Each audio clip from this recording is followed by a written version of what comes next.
ನಮಸ್ತೆ ಮಿತ್ರರೇ, ಯಾವತ್ತು ಸಾವಯವ ತರಕಾರಿಗಳನ್ನೇ ಹೆಚ್ಚಾಗಿ ಬಳಸಿ ಅಂತ ಹೇಳುತ್ತಾ ಇವತ್ತು ನಾನು ಪಂಪ್ಕಿನ್ ಅಂದರೆ ನಾವು ತುಳುವರು ಕೆಂಬುಡೆ ಅಂತ ಏನು ಕರಿತೇವೆ ಅದನ್ನು ಉಪಯೋಗಿಸಿ ಪರೋಟವನ್ನು ಮಾಡಿದ್ದೇನೆ. ಹಿಂದಿನ ನನ್ನ ಚಾನಲಲ್ಲಿ ನಾನು ಅದರ ದೋಸೆಯನ್ನು ಮಾಡಿ ತೋರಿಸಿದ್ದೇನೆ. ಬಹಳ ರುಚಿಕರವಾಗಿರ್ತದೆ, ಆರೋಗ್ಯಭರಿತವೂ ಹೌದು. ಇವತ್ತು ಗೋಧಿ ಹುಡಿಯನ್ನು ಬಳಸಿ ಮಾಡಿದಂತಹ ಈ ಕೆಂಬುಡೆಯ ಅಂದರೆ ಪಂಪ್ಕಿನ್ನ ಪರೋಟ ಬಹಳ ರುಚಿಕರವಾಗಿ ಬರ್ತದೆ. ಅದಕ್ಕೆ ಏನು ಸೈಡ್ ಡಿಶ್ ಬೇಡ, ಖಾಲಿ ಬೆಣ್ಣೆ ಇದ್ದರೆ ಸಾಕು ಅಥವಾ ಖಾಲಿ ಹೀಗೆ ಅದನ್ನು ತಿನ್ಬೋದು. ಮಕ್ಕಳಿಗಂತೂ ಈ ಕಲರ್ಫುಲ್ ಪರೋಟ ಬಹಳ ಖುಷಿ ಆಗ್ತದೆ.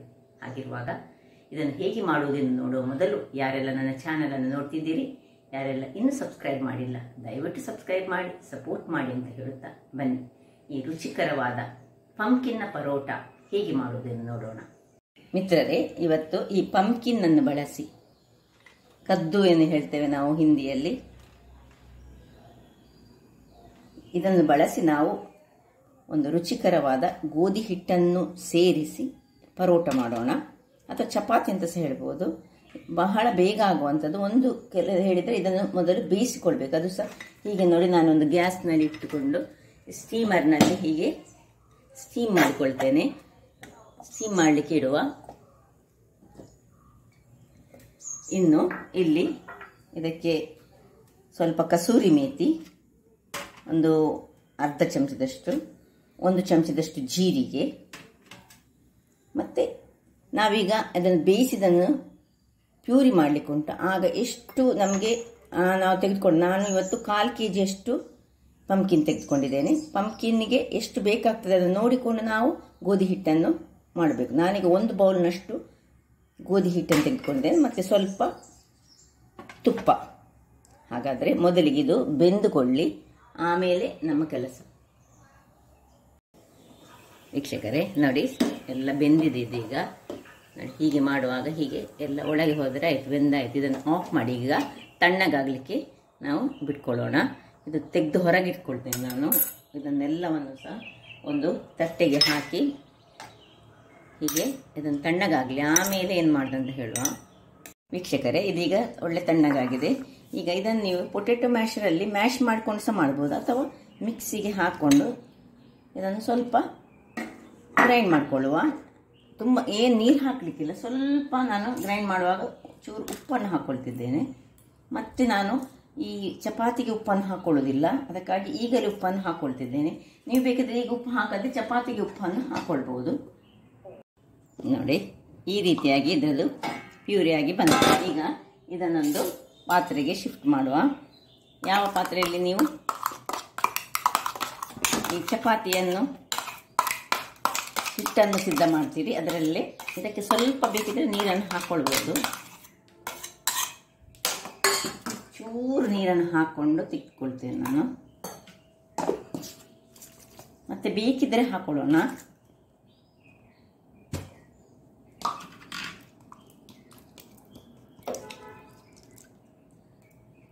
ಈಗ ಇದಕ್ಕೆ ಉಪ್ಪು ಆಲ್ರೆಡಿ ಹಾಕ್ಕೊಂಡಿದ್ದೇನೆ ನಾನು. ಇನ್ನು ಈ ಕಸೂರಿ ಮೇಥಿ ಸ್ವಲ್ಪ ಹಾಕೊಳ್ಳೋಣ. ಇನ್ನು ಒಂದು ಜೀರೆ ಸ್ವಲ್ಪ ಹಾಕೊಳ್ಳೋಣ. ಎಲ್ಲವನ್ನು ಮಿಕ್ಸ್ ಮಾಡಿಕೊಂಡು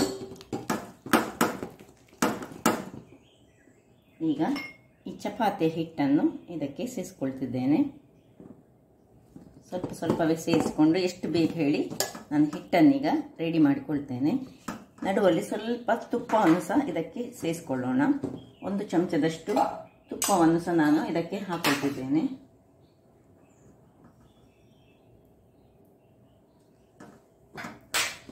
ಈಗ ಇದನ್ನು ಹಿಟ್ಟು ರೆಡಿ ಮಾಡಿಕೊಳ್ತೇನೆ.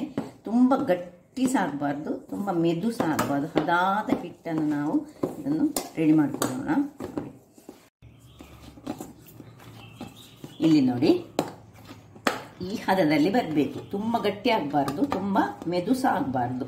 ತುಂಬ ಮೆದುವಾದ ನಮಗೆ ಲಟ್ಟಿಸ್ಲಿಕ್ಕೆ ಆಗೋದಿಲ್ಲ. ಈಗ ಇದನ್ನು ಇಷ್ಟು ಮಾಡಿ ಇದರ ಮೇಲೆ ಸ್ವಲ್ಪ ಆಯಿಲ್ ಅಂತಾಗಿಸಿ ಒಂದು 20 ನಿಮಿಷಗಳ ಕಾಲ ನಾವಿದನ್ನು ಏನು ಮಾಡಬೇಕು ಹೇಳಿದರೆ ರೆಸ್ಟಲ್ಲಿ ಬಿಡಬೇಕು. 20 ನಿಮಿಷಗಳ ನಂತರ ನಾವು ಪರೋಟ ಮಾಡ್ಕೊಳ್ಳೋಣ.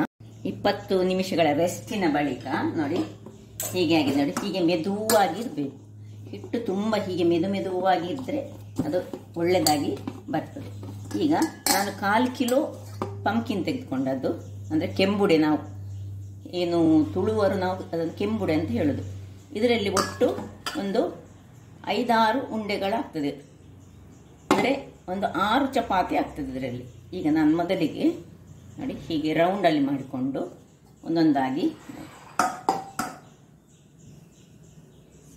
ಸುರಿಗೆ ರೌಂಡ್ ಬೇಲ್ ಮಾಡುವ,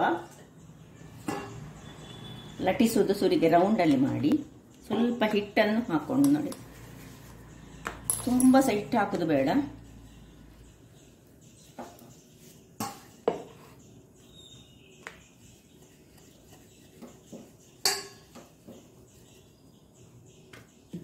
ರೌಂಡ್ ಶೇಪಲ್ಲಿ ಬೇಕಿದ್ರೆ ರೌಂಡ್ ಶೇಪಲ್ಲಿ ಮಾಡ್ಕೊಳ್ಬೋದು, ಅಥವಾ ತ್ರಿಕೋನದಲ್ಲಿ ಬೇಕಿದ್ರೆ ತ್ರಿಕೋನದಲ್ಲಿ ಮಾಡ್ಬೋದು, ಅಥವಾ ನೀವು ಸ್ಕ್ವೇರಲ್ಲಿ ಬೇಕಿದ್ರೆ ಸ್ಕ್ವೇರಲ್ಲಿ ಸಹ ಮಾಡ್ಕೊಳ್ಬೋದು. ನೋಡಿ ಹೀಗೆ ಸ್ಕ್ವೇರಲ್ಲಿ ಮಾಡಿ ಸ್ವಲ್ಪ ಇದರ ನಡುವಲ್ಲಿ ಹೀಗೆ ಹಾಕುವಾಗ ತುಪ್ಪವನ್ನು ಸ್ವಲ್ಪ ಹಾಕೊಳ್ಳೋಣ.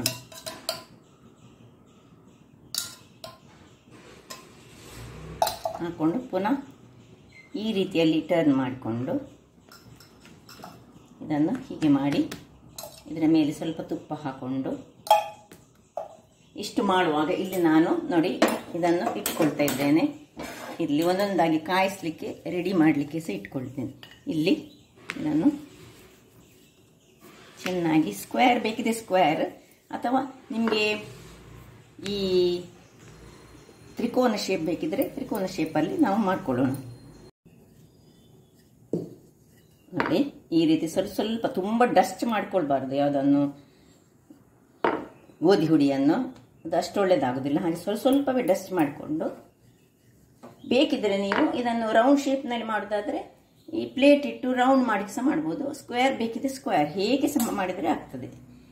ಇದು ರೌಂಡ್ ಬೇಕಿದ್ರೆ ರೌಂಡಲ್ಲಿ ಸಹ ಮಾಡ್ಕೊಳ್ಬೋದು. ಇಲ್ಲಿ ನೋಡಿ ಇದು ಬಿಸಿ ಆಗಿದೆ. ಈಗ ನಾನು ಸ್ವಲ್ಪ ತುಪ್ಪ ಮತ್ತೆ ಹಾಕೊಳ್ಳೋಣ. ಹೀಗೆ ಇದನ್ನು ಹೀಗೆ ಸ್ವಲ್ಪ ಕಾಯಿಸ್ಕೊಳ್ಳೋಣ. ನೋಡಿ ಹೀಗೆ ಸ್ವಲ್ಪ ಈಚೆ ಕಾಯುವಾಗ ಮತ್ತೆ ನಾವು ಇದಕ್ಕೆ ತುಪ್ಪವನ್ನು ಹಾಕೊಳ್ಳೋಣ.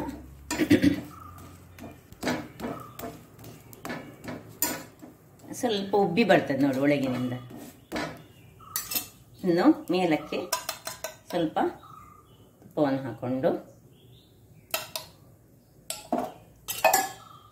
ಒಳ್ಳೆ ರುಚಿಯಾಗಿ ಬರ್ತದೆ. ಅದು ಸ್ವಲ್ಪ ಪಂಪ್ಕಿನ್ ಹೇಗೂ ಸ್ವಲ್ಪ ಸ್ವೀಟ್ನೆಸ್ ಅನ್ನು ಹೊಂದಿರುವಂಥದ್ದು ನೋಡಿ, ಹಾಗಾಗಿ ಒಳ್ಳೆ ರುಚಿಯಾಗಿ ಮೇಲೆ ಕೆಳಗೆ ಸ್ವಲ್ಪ ಸ್ವಲ್ಪ ತುಪ್ಪವನ್ನು ಹಾಕೊಂಡು ಇದನ್ನು ಚೆನ್ನಾಗಿ ಬೇಯಿಸಿಕೊಂಡ್ರೆ ಅದು ಬಹಳ ರುಚಿಯಾಗಿ ಬರ್ತದೆ. ಇದಕ್ಕೆ ಬೇಕಿದ್ರೆ ಏನು ತಿನ್ನಲಿಕ್ಕೆ ಬೇರೆ ಏನು ಬೇಕಂತ ಸಹ ಇಲ್ಲ.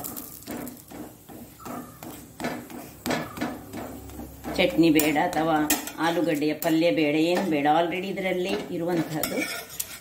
ಹನಿಯಲ್ಲಿ ಸಹ ತಿನ್ಬಹುದು, ಹೇಗೆ ಸಹ. ಮಕ್ಕಳಿಗಂತೂ ಕಲರ್ಫುಲ್ ಆಗಿ ಬಹಳ ಖುಷಿ ಆಗ್ತದೆ. ನಿಧಾನಕ್ಕೆ ಅಡಿಮೇಲೆ ಮಾಡ್ತಾ ಮಾಡ್ತಾ ಹೀಗೆ ಒತ್ತಿ ಒತ್ತಿ ಒತ್ತಿ ಸ್ವಲ್ಪ ಫ್ರೈ ಮಾಡ್ಕೊಳ್ಬೋದು. ನೋಡಿ ಹೇಗೆ ಬಂತು. ಮತ್ತೆ ಚೆನ್ನಾಗಿ ಕಾಯಬೇಕು.